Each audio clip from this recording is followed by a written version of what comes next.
Hello दोस्तों, आज हम लोग देखेंगे कक्षा 10 विज्ञान। ठीक है। तो जो तीसरा चैप्टर है धातु एवं अधातु।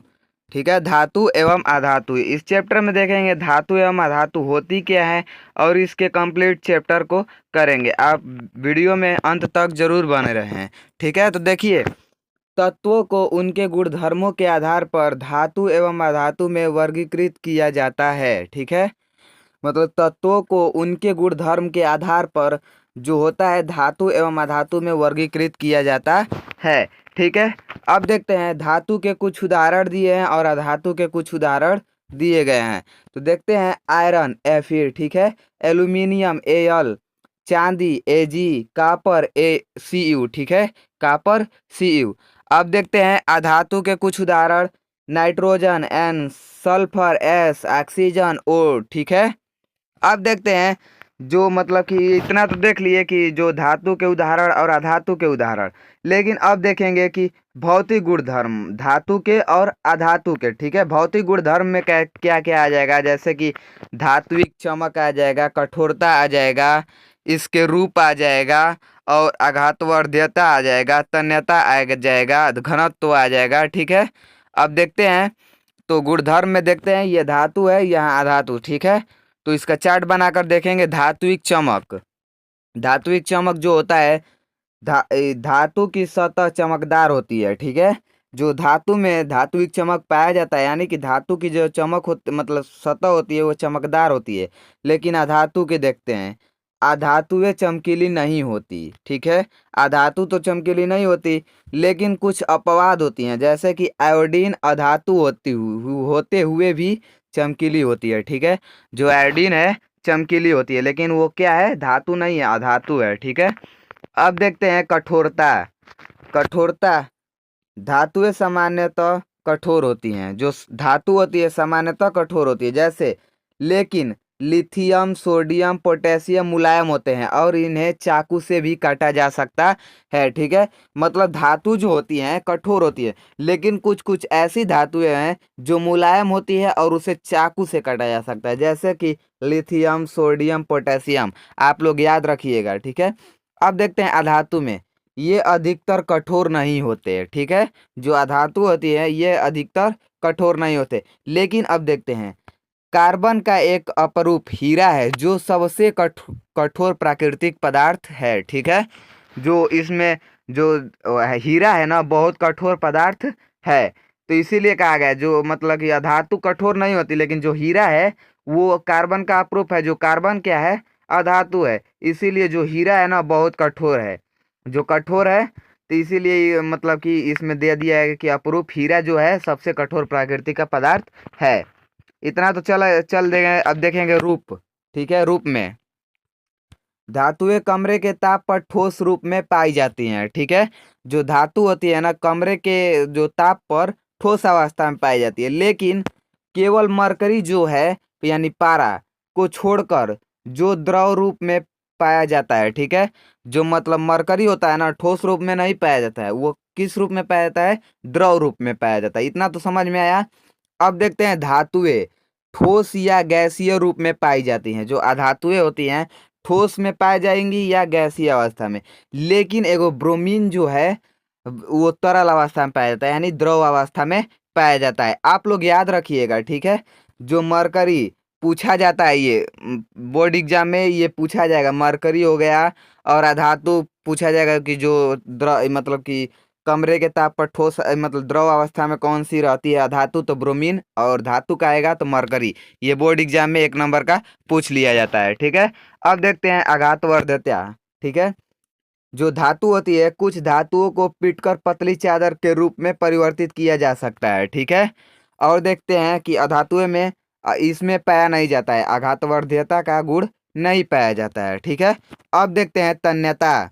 तन्यता किसे कहते हैं, जो पतली तार के रूप में अगर परिवर्तित कर देंगे तो तार के रूप में बदल देते। देखिए, तो धातुएं जो होती हैं धातुओं को पतली तार के रूप में खींचा जा सकता है। ठीक है, अधातुएं तन्य नहीं होती हैं। ठीक है, जो अधातु में तन्यता की गुण नहीं पाई जाती है। अब देखते हैं विद्युत व ऊष्मा के चालक।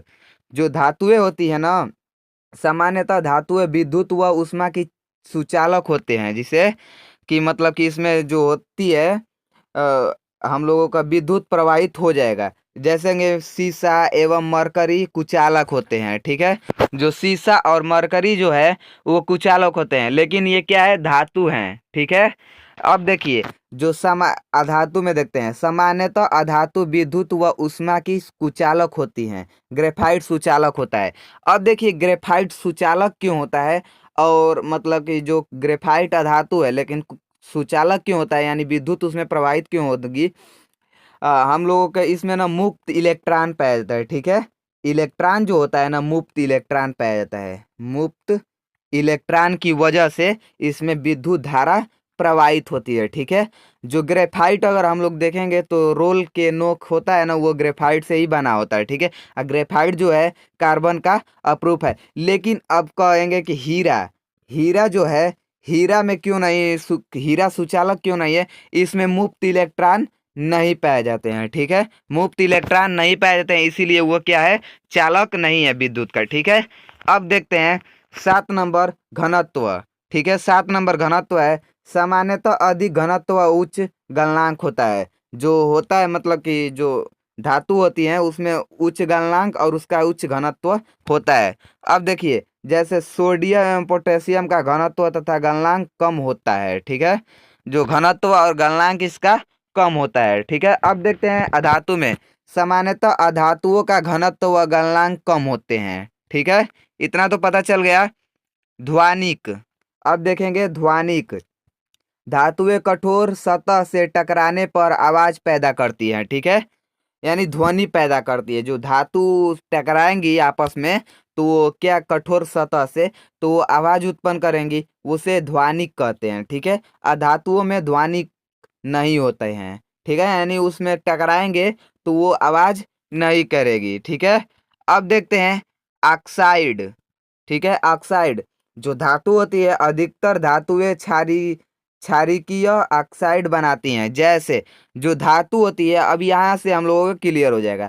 जो आधार मतलब अधिकतर जो धातुएं होती है क्षारिकीय ऑक्साइड यानी बनाती हैं, ठीक है। क्षारिकीय माध्यम बनाती है जो धातु, क्षारिकीय माध्यम यानी कि जैसे MgO, ठीक है, मैग्नीशियम ऑक्साइड। अब देखते हैं ऑक्साइड, ठीक है। जो धातुएं होती हैं, अधिकतर धातुएं क्षारिकीय ऑक्साइड बनाता है, जैसे कि मैग्नीशियम ऑक्साइड MgO। अब देखिए अधातु में देखते हैं, अधातु अम्लीय ऑक्साइड बनाती हैं, जैसे, ठीक है, अम्लीय ऑक्साइड SO2, ठीक है। SO2 मतलब कि देखिए, जो अधातु होती है अम्लीय ऑक्साइड बनाती हैं और जो धातु होती है क्षारिकीय ऑक्साइड बनाती है। इतना तो कंफर्म हो गया हम लोगों को। अब देखते हैं आगे, ठीक है। आगे देखते हैं धातुओं के रासायनिक गुणधर्म, ठीक है। धातुओं के रासायनिक गुणधर्म। अब देखते हैं वायु के साथ अभिक्रिया कराएंगे धातु का, ठीक है। धातुएं ऑक्सीजन के साथ अभिक्रिया करके धातु ऑक्साइड बनाती हैं। इतना तो पता चल गया। जो वायु के साथ जो धातुएं हैं अगर ऑक्सीजन से क्रिया करेंगी तो वो क्या बनाएंगी, धातु ऑक्साइड बनाएंगी। यानी देखिए, कोई धातु ले लेंगे, ऑक्सीजन से क्रिया कराएंगे तो धातु ऑक्साइड बनेगी। इतना तो पता चल गया। उदाहरण में देखिए 3 उदाहरण है, आप लोग देखिएगा। जैसे कॉपर प्लस ऑक्सीजन बराबर कॉपर ऑक्साइड, ठीक है। कॉपर ऑक्साइड जो होता है काला होता है। अब देखते हैं एल्यूमिनियम, ठीक है। एल्यूमिनियम प्लस ऑक्सीजन बराबर एल्यूमिनियम ऑक्साइड बन जा रहा है। अब देखते हैं मैग्नीशियम प्लस O2 यानी ऑक्सीजन, तो मैग्नीशियम ऑक्साइड बन जा रहा है। इतना तो पता चल गया कि जब वायु के साथ धातु का अभिक्रिया कराते हैं तो धातु ऑक्साइड बनती है। इतना पता चल गया। अब देखते हैं आगे। अब देखिए कुछ लिखा है, धातुएं ऑक्सीजन के साथ अलग अलग तरह से अभिक्रिया दिखाती हैं। जो धातुएं ऑक्सीजन के साथ अलग अलग तरीका से जो होता है अभिक्रिया दिखाती हैं। जैसे में देखिए, यानी सोडियम और पोटेशियम वायु में आकस्मिक आग पकड़ लेते हैं, ठीक है। मतलब कि जैसे कि जो सोडियम और पोटेशियम होते हैं ना, वायु में जब वायु के संपर्क में आएंगे तो तुरंत आग पकड़ लेंगे, ठीक है। जिसे देखिए, अब देखते हैं जिसे रोकने के लिए इन्हें केरोसिन तेल में डुबोकर रखा जाता है, ठीक है। मतलब क्यों रखा जाता है इसे केरोसिन तेल में डुबोकर सोडियम और पोटेशियम को, क्योंकि अगर ये वायु के संपर्क में आएंगी तो ये आग पकड़ लेंगी। ठीक है, आग पकड़ लेंगी तो बहुत विस्फोटक साबित हो जाएगा, इसीलिए इसे केरोसिन के तेल में रखा जाता है। ठीक है, अब देखते हैं MgAlZnPb। ठीक है, मैग्नीशियम, एल्यूमिनियम, जिंक और सीसा वायु के साथ धीरे धीरे अभिक्रिया करते हैं। इन धातुओं पर ऑक्साइड की परत चढ़ जाती है। ठीक है, मतलब जो मैग्नीशियम है, अगर मैग्नीशियम, ठीक है, MgO2 के साथ क्रिया करेगा तो MgO बना लेगा, यानी मैग्नीशियम ऑक्साइड बना लेगा। इसी तरफ मतलब कह रहा है वायु के साथ अभिक्रिया करेंगे तो धातु ऑक्साइड की परत चढ़ जाएगी। ठीक है, अब देखते हैं Fe आयरन। ठीक है, वायु में गर्म करने पर प्रज्वलित नहीं होता, लेकिन ज्वाला में लौह चूड़ डालने पर वे तेजी से जलने लगते हैं। ठीक है, अब देखते हैं Ag यानी चांदी और Au सोना ऑक्सीजन के साथ अभिक्रिया नहीं करते हैं। ठीक है, जो चांदी है और सोना है ये ऑक्सीजन के साथ अभिक्रिया नहीं करते हैं। इतना पता चल गया। अब देखते हैं उभयधर्मी ऑक्साइड किसे कहते हैं। ठीक है, उभयधर्मी ऑक्साइड किसे कहते हैं। वे धातु ऑक्साइड जो अम्ल तथा क्षार दोनों से अभिक्रिया करते हैं और लवण और जल उत्पन्न करते हैं, उससे उभयधर्मी ऑक्साइड कहते हैं। ठीक है, इतना पता चल गया कि वे धातु जो अम्ल और क्षार दोनों के साथ अभिक्रिया कर लेगा उससे ही और लवण और जल उत्पन्न करेगा, उभयधर्मी ऑक्साइड कहते हैं। जैसे में उदाहरण में दिया है Al2O3 प्लस हाइड्रोक्लोरिक अम्ल AlCl3 प्लस H2O, यानी कि जल और लवण उत्पन्न कर दिया। ठीक है, ऐसे ही दो उदाहरण है। अब देखते हैं जल के साथ अभिक्रिया। ठीक है, धातु को जल धातु के साथ अभिक्रिया करेंगे। ठीक है, जल के साथ अभिक्रिया करेंगे, धातु प्लस जल यानी ऑक्साइड हाइड्रोजन धातु। फिर देखिए ऑक्साइड प्लस जल यानी धातु हाइड्रो ऑक्साइड। ठीक है, अब देखते हैं कुछ यहाँ चार्ट दिया है। अब देखते हैं धातु। ठीक है, धातु के साथ ठंडे जल से क्रिया कौन करेगा, तो देखिए जो धातु होती है ठंडे जल के साथ क्रियाशील जो होता है धातु पोटेशियम, सोडियम और Ca। ठीक है, कैल्शियम। अब देखिए अब धातु जो होती है केवल भाप के साथ क्रियाशील है। ठीक है, AlFeZn। अब देखिए जो धातु है गर्म जल के साथ क्रिया कौन करेगी, मैग्नीशियम करेगा। अब देखते हैं कुछ और है। देखिए धातु जो होती है जल के साथ कोई अभिक्रिया नहीं करती। कौन नहीं करती धातु, तो जैसे PbCu AgAu। ठीक है, अब देखते हैं जो धातु होती है CaMg जल के साथ अभिक्रिया करने पर तैरने लगते हैं, क्योंकि हाइड्रोजन गैस के बुलबुले धातु के साथ चिपक जाते हैं। ठीक है, इतना तो पता चल गया। कुछ उदाहरण है आप लोग देख लीजिएगा। ठीक है, अब देखते हैं कुछ धातुओं को धातु की तनु अम्ल के साथ अभिक्रिया। ठीक है, जो धातु को अगर तनु अम्ल के साथ अभिक्रिया करेंगे तो क्या क्या बनेगा। ठीक है, देखते हैं धातु प्लस तनु अम्ल बराबर लवण प्लस हाइड्रोजन गैस। ठीक है, जब धातु को तनु अम्ल के साथ क्रिया कराएंगे तो हम लोग को लवण और हाइड्रोजन गैस बनाएगा। देखिए जो धातु यानी Fe जो है हाइड्रोक्लोरिक अम्ल के साथ अभिक्रिया करेगा तो लवण और हाइड्रोजन गैस जो उत्पन्न करेगा। ठीक है, अब देखते हैं संक्रियता श्रेणी। संक्रियता श्रेणी वह श्रेणी जिसमें तत्वों को उनकी क्रियाशीलता के घटते क्रम में रखते हैं संक्रियता श्रेणी कहलाती है। ठीक है, संक्रियता श्रेणी मोस्ट इम्पोर्टेंट है। ठीक है, मोस्ट इम्पोर्टेंट है, ये बोर्ड एग्जाम में 4 नंबर का पूछेगा जरूर। अब देखिए संक्रियता श्रेणी होती है वह श्रेणी जिसमें तत्वों को उनकी क्रियाशीलता के घटते क्रम में रखते हैं संक्रियता श्रेणी कहलाती है। या अब देखते हैं वह सूची जिसमें धातुओं को क्रियाशीलता के अवरोही क्रम में व्यवस्थित किया जाता है। ठीक है, अब देखते हैं कुछ इसका ट्रिक भी याद करने के लिए देखेंगे तो आगे देख लेते हैं कि कौन कौन सी धातु कैसे रखी गई हैं। Potassium, sodium, calcium, magnesium, aluminium, zinc, iron. ठीक है, इतना हो गई। अब देखते हैं जिंक आयरन, लेड हाइड्रोजन, ठीक है। हाइड्रोजन से ऊपर जो धातुएं रहेंगी अधिक अभिक्रियाशील रहेगी और नीचे कम क्रियाशील। जो ऊपर हाइड्रोजन से ऊपर जो धातुएं रहेंगी वो क्या करेंगी, हाइड्रोजन को विस्थापित कर देंगे, लेकिन जो नीचे रहेंगे हाइड्रोजन से वो हाइड्रोजन को विस्थापित नहीं कर पाएंगे। जैसे देखिए कौन नहीं विस्थापित कर पाएगा, तो कॉपर, मरकरी, सिल्वर, गोल्ड, ठीक है। इतना हो गया। अब देखिए इसका कुछ ट्रिक याद करने के लिए, ठीक है। कल्लू ने कार मांगी, आगे जिसका फूटा शीशा, ठीक है। शीशा, हमारी कार हिल गई आज, ठीक है। ये ट्रिक से हम लोग याद कर सकते हैं, ठीक है। इतना तो पता चल गया कि जो भी धातु ऊपर देखिए, जो पोटेशियम है ना सोडियम की अपेक्षा अधिक क्रियाशील है, इसी तरफ मतलब कि अवरोही क्रम में व्यवस्थित की गई है, ठीक है। अब देखते हैं संक्रियता श्रेणी के महत्व, ठीक है। संक्रियता श्रेणी के महत्व, जो धातुएं हाइड्रोजन से ऊपर होती हैं अम्ल से क्रिया करके हाइड्रोजन को विस्थापित कर देती हैं, ठीक है।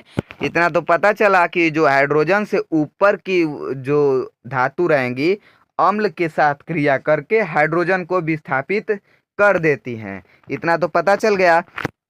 अब देखते हैं जो धातु हाइड्रोजन से नीचे स्थित होती है वह अम्ल से क्रिया करके हाइड्रोजन को विस्थापित नहीं कर पाती हैं। ये भी हम लोगों को कन्फर्म हो गया कि जो धातु हाइड्रोजन से नीचे रहेगी वह अम्ल के साथ क्रिया करके हाइड्रोजन गैस विस्थापित नहीं कर पाती हैं। इतना तो समझ में आ गया। अब देखते हैं एक और पॉइंट, ठीक है। जो है जो धातु ऊपर उपस्थित होती है वह अपने से नीचे धातु को उसके लवण के विलयन से विस्थापित कर देती है, ठीक है। यह भी पता चल गया कि जो धातु ऊपर उपस्थित होती है वह अपने नीचे धातु को उसके लवण के विलयन से विस्थापित कर देती हैं। इतना पता चल गया। अब देखते हैं एग्जाम्पल में, जिंक हाइड्रोक्लोरिक अम्ल के साथ क्रिया करेगा तो क्या करेगा। देखिए जिंक जो है ना अपने Cl2, ठीक है, जिंक जो है इस अपने Cl के साथ क्रिया कर लेगा, यानी ZnCl2 हो जाएगा और देखिए हाइड्रोजन गैस को विस्थापित कर देगा। इतना तो पता चल गया। अब देखते हैं धातुओं की अधातुओं के साथ, ठीक है, अभिक्रिया। अभिक्रिया तत्वों की अभिक्रियाशीलता संयोजकता कोष को पूर्ण करने की प्रवृत्ति के रूप में समझी जा सकती है, ठीक है। मतलब कि तत्वों को अभिक्रियाशीलता संयोजकता कोष को पूर्ण करने की प्रवृत्ति के रूप में समझी जा सकती है, ठीक है। इतना पता चल गया। अब देखते हैं धातुओं के परमाणु अपने संयोजकता कोष से इलेक्ट्रॉन त्याग करते हैं, ठीक है। जो धातु के परमाणु होते हैं अपने संयोजकता कोष से इलेक्ट्रॉन को त्याग देते हैं और घनायन बनाते हैं, ठीक है। जो धातु होते हैं अपने से इलेक्ट्रॉन त्याग कर घनायन बन जाते हैं। लेकिन अधातु क्या होती है, अधातु के परमाणु संयोजकता कोष में इलेक्ट्रॉन ग्रहण करके ऋणायन बनते हैं, ठीक है। जो होती है अधातु ना वो इलेक्ट्रॉन ग्रहण करके ऋणायन बन जाती है, ठीक है। अब देखते हैं NaCl का निर्माण, ठीक है। NaCl का निर्माण ये पूछेगा, ठीक है, बोर्ड एग्जाम में पूछेगा, 2 नंबर का पक्का पूछेगा। आप लोग देखिए NaCl, ठीक है, Na का जो हम लोग परमाणु विन्यास निकालेंगे, जैसे कि इसका विन्यास करेंगे तो 281 आ जाएगा, ठीक है। जो सोडियम आता है 11 पर आता है। इतना हो गया।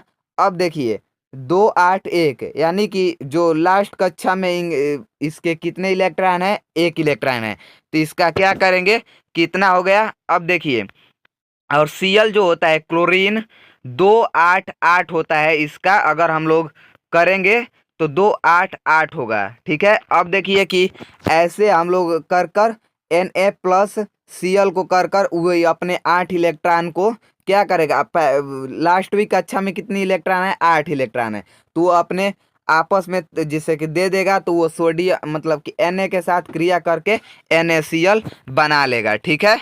अब देखते हैं आयनिक यौगिक। आयनिक यौगिक किसे कहते हैं, ठीक है। धातु के अधातु में इलेक्ट्रॉन के स्थानांतरण से बने यौगिक को आयनिक यौगिक कहते हैं। ठीक है, धातु के अधातु में इलेक्ट्रॉन के स्थानांतरण से बने यौगिक को आयनिक यौगिक कहते हैं। ठीक है, आयनिक यौगिक के गुणधर्म देखते हैं। ठीक है, आयनिक यौगिक के गुणधर्म देखते हैं। भौतिक प्राकृतिक, धन एवं ऋण आयनों के बीच मजबूत आकर्षण बल के कारण आयनिक यौगिक ठोस एवं थोड़े कठोर होते हैं। यह यौगिक सामान्यतः भंगुर होते हैं तथा दाब डालने पर टुकड़ों में टूट जाते हैं। ठीक है, इतना तो पता चल गया। अब देखते हैं गलनांक एवं क्वथनांक। ठीक है, गलनांक एवं क्वथनांक, आयनिक यौगिकों का गलनांक व क्वथनांक बहुत अधिक होता है। ठीक है, जो आयनिक यौगिक का गलनांक और क्वथनांक जो होता है बहुत अधिक होता है। अब देखिए घुलनशीलता, आयनिक यौगिक प्रायः जल में घुलनशील व केरोसिन पेट्रोल जैसे विलायकों में अविलय होते हैं, यानी घुलते नहीं हैं। अब देखते हैं विद्युत चालकता, आयनिक यौगिक जलीय विलयन में और गलित रूप में विद्युत का चालन करते हैं। ये ठोस रूप में विद्युत का चालन नहीं करते हैं। ठीक है, अब देखते हैं खनिज किसे कहते हैं। खनिज हेडिंग डाल लेंगे। अब देखिए पृथ्वी की भूपटपटी में प्राकृतिक रूप से पाए जाने वाले तत्व या यौगिक को खनिज कहते हैं। पृथ्वी की भूपटपटी में प्राकृतिक रूप से जो पाया जाता है तत्व या यौगिक उसे ही खनिज कहते हैं। इतना तो पता चल गया। यह पृथ्वी से अशुद्धियों के साथ प्राप्त होते हैं। ठीक है, ये अशुद्धियों के साथ प्राप्त होते हैं। ठीक है, देखिए कॉपर पायराइट। अब देखते हैं अयस्क किसे कहते हैं। अयस्क, ठीक है, वह खनिज जिनसे धातुओं का निष्कर्षण आसानी से और कम खर्च के साथ किया जा सके अयस्क कहलाते हैं। ठीक है, वह खनिज जिनसे धातुओं का निष्कर्षण वह खनिज जिनसे धातुओं का निष्कर्षण आसानी से किया जा सकता है और कम खर्च में किया जाता है अयस्क कहलाते हैं। इतना तो पता चल गया। अब देखिए कुछ नोट्स है। सभी अयस्क खनिज होते हैं परंतु सभी खनिज अयस्क नहीं होते हैं। इतना तो पता चल गया। सभी खनिज अयस्क जो होते हैं खनिज होते हैं परंतु सभी खनिज अयस्क नहीं होते। अब देखते हैं गैंग। ठीक है, पृथ्वी से खनिज अयस्कों में रेत, मिट्टी आदि जैसी कई अशुद्धियां पाई जाती हैं जिसे गैंग कहते हैं। ठीक है, अब देखते हैं धातु का निष्कर्षण। धातु का निष्कर्षण कैसे करेंगे, तो अब देखिए जो होता है अयस्क लेंगे। ठीक है, अयस्क का सांद्रण ये 3 रूप में टूटेगा। देखिए उच्च अभिक्रियाशील धातुओं, मध्यम अभिक्रियाशील धातुएं और निम्न अभिक्रियाशील धातुएं। ठीक है, अब देखते हैं। अब देखिए उच्च अभिक्रियाशील धातुओं का गलित धातुओं का विद्युत अपघटन, ठीक है, करेंगे तो शुद्ध धातु प्राप्त होगा। इतना तो पता चल गया। अब देखते हैं मध्यम धातु। ठीक है, मध्यम अभिक्रियाशील धातु। देखिए इसमें जो देखिए मध्यम अभिक्रियाशील धातु में जो टूटेगा सल्फाइड अयस्क में टूटेगा और कार्बोनेट अयस्क में टूटेगा। ठीक है, इसका उदाहरण भी दिया है। अब देखिए क्या होगा, जो होता है ना, जो सल्फाइड अयस्क का भर्जन होता है। ठीक है, जो सल्फाइड अयस्क होता है ना उसका भर्जन होता है, लेकिन कार्बोनेट अयस्क का क्या होगा, सीमित वायु की उपस्थिति में निस्थापन होगा। ठीक है, निस्थापन होगा। अब इससे जब देखिए भर्जन और निस्थापन होगा ना तो हम लोगों का धातु का ऑक्साइड पाया जाएगा। ठीक है, धातु का ऑक्साइड पाया जाएगा, धातुओं में अपचयन होगा और धातु का शोधन होगा। ठीक है, अब इतना तो पता चल गया। अब देखते हैं निम्न अभिक्रियाशील धातुएं। निम्न अभिक्रियाशील धातुओं में क्या होती है, सल्फाइड अयस्क आता है। ठीक है, सल्फाइड अयस्क आता है जिसका भर्जन करके धातु उसके बाद परिष्करण किया जाता है। ठीक है, अब देखते हैं भर्जन। भर्जन आ जाएगा, पूछेगा उसका मतलब कि एग्जाम मतलब कि डिफिनेशन तो कैसे बताएंगे। ठीक है, देखिए सल्फाइड अयस्कों को वायु की उपस्थिति में अधिक ताप पर गर्म करने पर वह ऑक्साइड में बदल जाता है।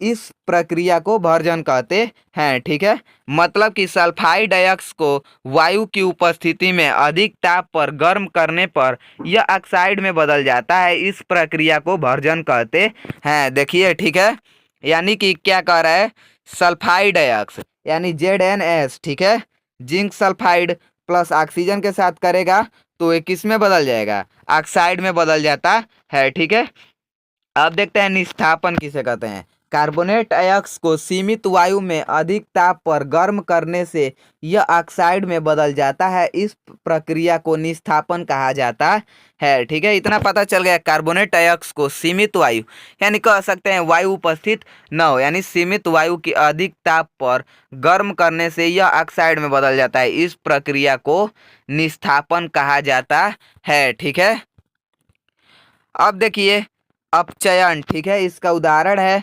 अब देखिए अपचयन, धातु ऑक्साइड से कार्बन जैसे अपचायक का उपयोग कर धातु प्राप्त किया जा सकती है। ठीक है, इसका भी उदाहरण दिया है। अब देखते हैं धातुओं का परिष्करण। ठीक है, धातुओं से अपद्रव्य को हटाने के लिए सबसे अधिक उपयोगी विधि विद्युत अपघटनीय परिष्करण है। ठीक है, अब देखिए ऐसे ही हम लोग करेंगे। ठीक है, दो छड़े लेंगे, एक कैथोड एक एनोड। ठीक है, जो एनोड होगी प्लस का चार्ज रहेगा और जो कैथोड होगी माइनस का चार्ज रहेगा। ठीक है, और इसे हम लोग एक बैटरी से जोड़ देंगे। ठीक है, बैटरी से जोड़ देंगे और ठीक है, इतना तो पता चल गया।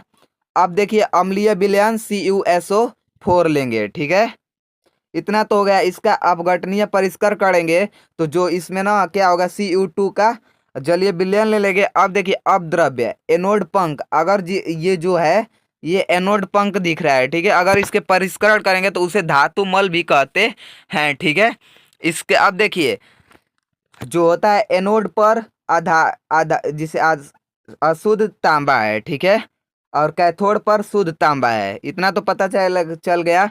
अब देखिए ऐसे ही जो CuSO4 प्लस तनु सल्फ्यूरिक अम्ल सूक्ष्म मात्रा में है विलयन में। ठीक है, अब देखते हैं विद्युत अपघट्य से जब विद्युत धारा प्रवाहित की जाती है तब एनोड से अशुद्ध धातु विद्युत अपघट्य में घुल जाती है। इतना तो पता चल गया। उतनी ही मात्रा में शुद्ध कॉपर विद्युत अपघट्य से कैथोड पर निक्षेपित हो जाती है। इतना भी पता चल गया। अब देखते हैं अविलय अशुद्ध एनोड तली पर निक्षेपित हो जाती है जिसे एनोड पंख कहते हैं या धातुमल भी कहते हैं। अब देखते हैं संक्षारण किसे कहते हैं। ठीक है, संक्षारण किसे कहते हैं, धातुएं अपने आसपास अम्ल आर्द्रता एवं वायु आदि के संपर्क में आने पर संक्षारित हो जाती है, उसे ही संक्षारण कहते हैं। अब देखिए संक्षारण से बचने का कुछ उपाय, यानी सिल्वर। ठीक है, सिल्वर वायु में उपस्थित सल्फर के साथ अभिक्रिया कर सिल्वर सल्फाइड बनाता है जिसके कारण वस्तु काली हो जाती है। ठीक है, जिससे वस्तु क्या होती है, काली हो जाती हैं। अब देखते हैं कॉपर। कॉपर आर्द्र कार्बन डाइऑक्साइड के साथ अभिक्रिया करके हरे रंग का कॉपर कार्बोनेट बनाता है। ठीक है, इतना तो पता चल गया कि जिसमें जिसमें लगेगा। अब देखिए लोहा, लोहा है आर्द्र वायु में लोहे पर भूरे रंग के पदार्थ की परत चढ़ जाती है। ठीक है, जिसे जंग कहते हैं। देखिए जो लोहा में आर्द्र वायु की उपस्थिति में जब आएगा तो इसमें भूरे रंग की पदार्थ की परत चढ़ जाती है जिसे जंग कहते हैं। ठीक है, संक्षारण से सुरक्षा, लोहे को जंग लगाने से बचाया जा सकता है। ठीक है, कैसे बचाया जा सकता है, इतना तो पता चला या सिल्वर में भी होता है, कॉपर में भी, लोहा में। ठीक है, अब देखते हैं इसे कैसे बचाया जा सकता है। ठीक है, तो पेंट करके, तेल लगाकर, ग्रीस लगाकर। ठीक है, यहाँ ग्रीस है लगाकर, यशोध लेपन करके, क्रोमियम लेपन द्वारा एनोडिंग या मिश्र धातु बनाकर किया जाता है। ठीक है, यशोध लेपन लोहे एवं इस्पात को जंग से सुरक्षित रखने के लिए उन पर जस्ते यानी जिंक की परत, पतली परत चढ़ाई जाती है। इसे यशोध लेपन प्रक्रम कहते हैं। ठीक है, अब देखते हैं मिश्र धातु। ठीक है, मिश्र धातु किसे कहते हैं, मिश्र धातु दो या दो से अधिक धातुओं या अधातु और अधातुओं के समांगी मिश्रण होते हैं। लोहा सूक्ष्म मात्रा में कार्बन के मिश्रण के साथ लोहा कठोर और प्रबल हो जाता है। इस्पात, लोहा, निकेल और क्रोमियम। ठीक है, अब देखते हैं पीतल। ठीक है, पीतल बड़ा, देखिए जो पीतल होता है कॉपर और जिंक का मिश्रण होता है। ठीक है, कांसा देखते हैं कॉपर और टीन का मिश्रण होता है। सोल्डर होता है लेड और टीन का मिश्रण होता है। अमलगम मरकरी ठीक है, जिसे पादर भी कह सकते हैं और अन्य तत्व होता है। ठीक है, मरकरी में जो भी तत्व मिलेगा उसे अमलगम कहते हैं। ठीक है, इतना ही था। मिलते हैं अगले वीडियो में, तब तक के लिए धन्यवाद।